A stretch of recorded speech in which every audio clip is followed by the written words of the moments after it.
Will the Winnipeg Jets make the playoffs in 2012? Yes. That's simple, eh? Yeah. Straight up answer. It's not always easy to get such a straightforward answer out of a sitting premier, but then again, the questions are usually a little tougher. We asked Premier Greg Selinger to weigh in on a number of things that may or may not occur in Manitoba in 2012. At the top of the list for pressing issues is whether the province will see another flood this coming year. Indications at this time are better than last year at this time.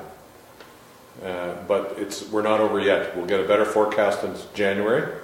But we are nonetheless preparing and learning from the experience of this year and doing a number of projects to protect communities. Those still dealing with flooding in the Lake St. Martin and Lake Manitoba areas are surely interested in whether the province intends to build a bypass of the Fairford outlet, as has been discussed. We want to see how effective the existing channel is in reducing flooding and high water for both Lake St. Martin and Lake Manitoba.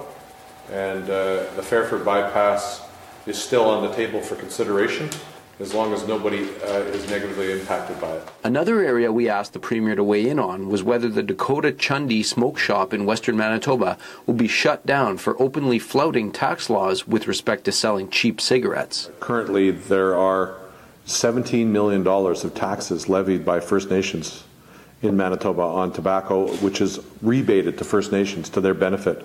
So if the smoke shop were to continue without being over and above the way the law is structured in Manitoba, it means a loss of revenue for other First Nations. For the Winnipeg Sun, I'm Paul Turen.